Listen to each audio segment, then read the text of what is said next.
I now call upon Professor Parashuraman ji to kindly come and share his views on this very issue, that how do we take this movement forward?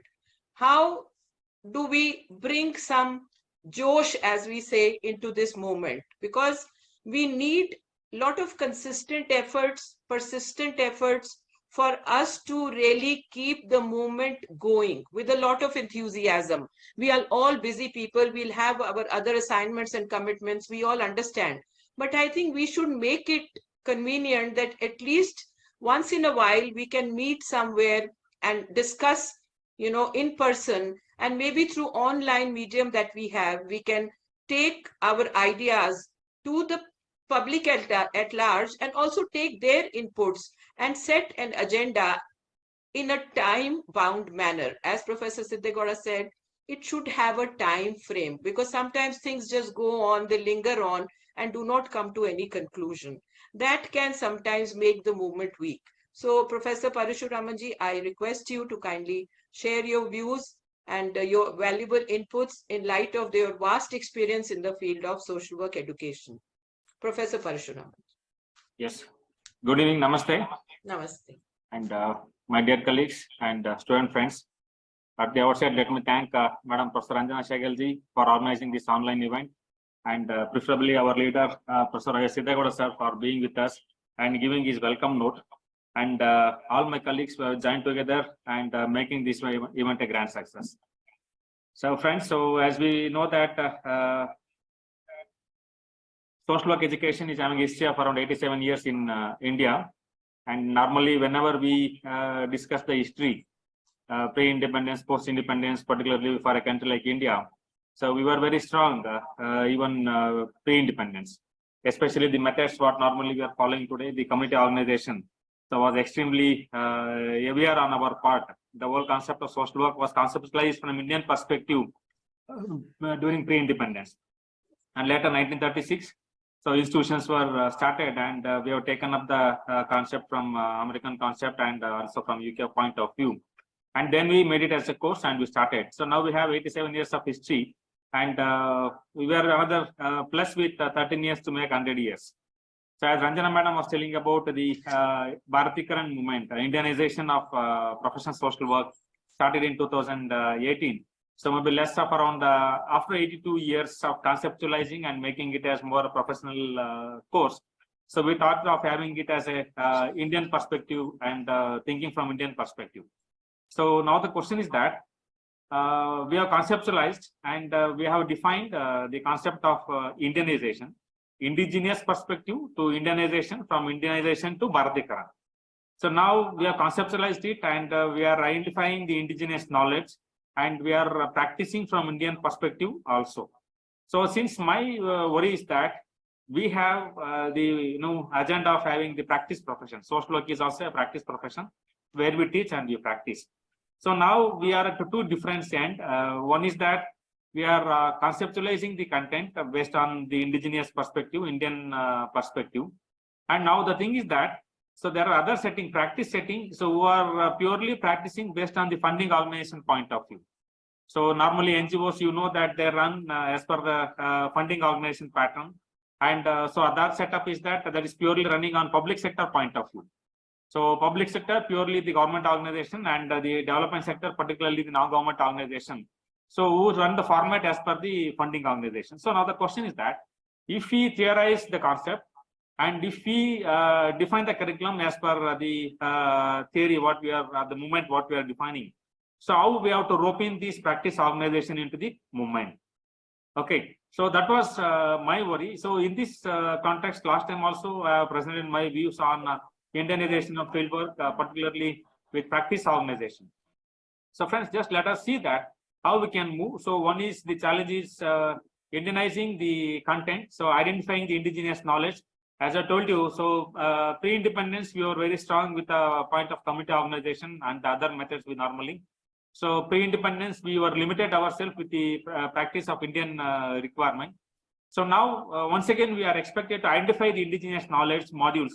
So for example, if you take Bharatnatra Nanaji Deshmukh ji, so his concept of practice or his concept of module is one of the excellent module for Indian perspective. So like that, identifying indigenous knowledge itself is a big challenge. So we can define the literature, we can give the literature, but setting the examples and bringing back those examples from Indian perspective is a big challenge for us.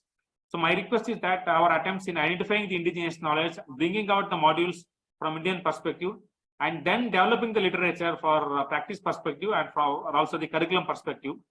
Based on that, the syllabus revision can be done. And next question is that aligning the theoretical background with field practice.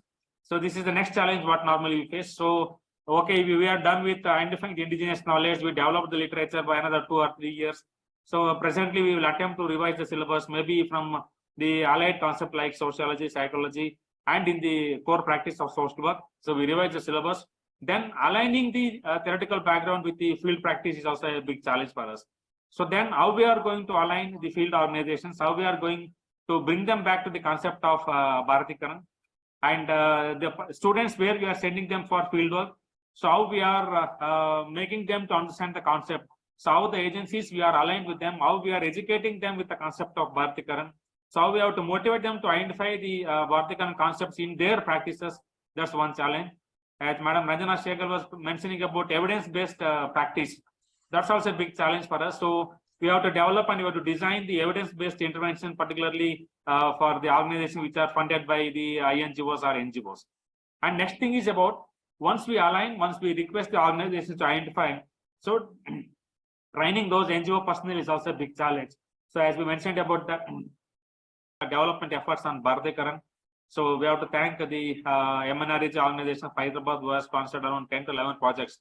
So like that, our attempts, continuous attempts in defining the Bharatiyakaran, doing experiments, intervention based, and developing the research and development efforts in Bharatiyakaran is one such a challenge we have.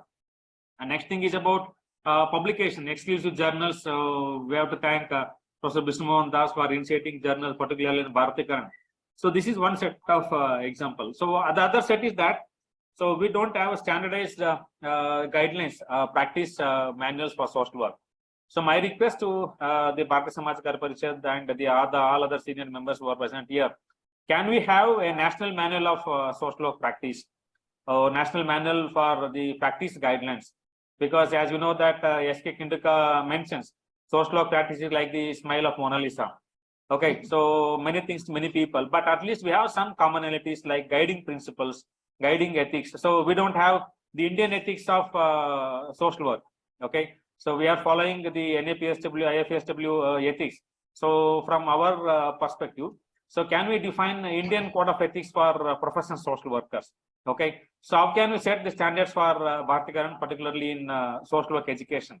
So this is one set of observation what I can propose. And next thing is about involving the public sectors. So as you know that public sector social welfare departments are doing one of the best attempts in reaching the people. So how can we relate ourselves with the civil service organizations, and how can we raise the professionalism of Bharatiyakaran in the civil service context? How the governance paradigm can be focused on Bharatiyakaran. So this is also one set of requirements. How we have to educate the honorable governments of particular state that this is the concept of Bharatiyakaran. Please practice this set of standards in the departments like health, mental health, yoga, Ayush, and particularly welfare, social welfare, women and child welfare. So like that, these are the requirements what we wanted to do. And identifying the social work profession. So as we know, there is a pending bill of social work council. So that is one set of identity that we can make ourselves, or we can propose ourselves for the identity perspective. So along with that, so the other set is that the internal concept of the education, that how we have to define the practice manual and how we have to focus on PhD issues. So right now, one thesis is submitted by me, particularly on the Bharatiyakaran perspective. So after defining the Bharatiyakaran, one thesis submitted under my guidance, particularly on Bharatiyakaran. So like that, how can we relate in UG, PG, and PhD point of view? So how we can relate ourselves with the government organization, non-government organization. So health, mental health, and the industrial perspective. So these are some of the observations what I can propose. And my request is that can we have one set of interaction with non-government organizations to see that how can we practice the Bharatiyakaran movement, what is their observation, So how can we involve practitioners into the concept of Bharatiyakaran? Okay, so these are my observations. So government sector, non-government sectors, and particularly moving our concept to PhD, because PhD, as I told, so my student, it is around 4 years of example. So within 4 years, we could submit a thesis, and this thesis is about Bharatiyakaran of social work, a study on professionalism, particularly social perspective in Gautam Buddha's teaching. So this is one set where my student wanted to focus upon.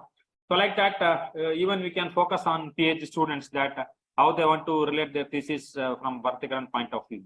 So like that, these are my observation, and I'm happy with accepting any responsibility shared by BSKP, either state chapter or national chapter. So with this, I thank Madam Ajana and our leader, Professor Siddhagowda sir. And we have veteran Professor DP Singh sir. We have to listen to his concept. So, and my colleague Professor Mohan and also Madam is there. So with all these things, these are my observations. Thank you, madam.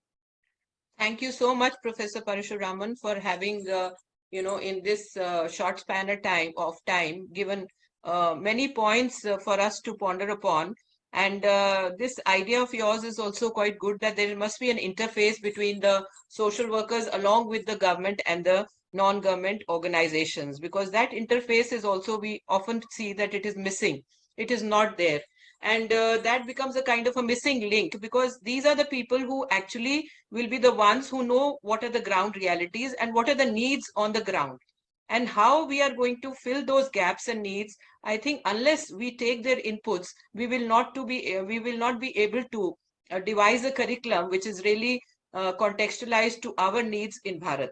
So thank you so much. A lot of your suggestions have come in which do need serious consideration, and I'm so happy that one of your students has already done a PhD research on this Bharatiyakaran. In fact, my students who are under me also are taking up these issues only. So this change has really come in. Rather than doing all the sociological topics which we have been doing so far, now the perspective of Indianization and Bharatiyakaran is coming into our PhD research projects. That's a very, very welcome sign. So thank you so much for giving your thoughts and inputs, and we will definitely try to take it forward from here by assimilating all the views of the people who are there. There are very eminent people right now which are present. I can see Dr. Sai Kumar, I can see Professor Tandon, Professor Ravindra Patil. So a lot of people have joined in. I think their views also matter, and we will really want to take what will you say, a wider view of things, and then take things forward than having only a very limited perspective on it. So thank you so much, Professor Parashuraman, for having come and given your views on the subject which is there today.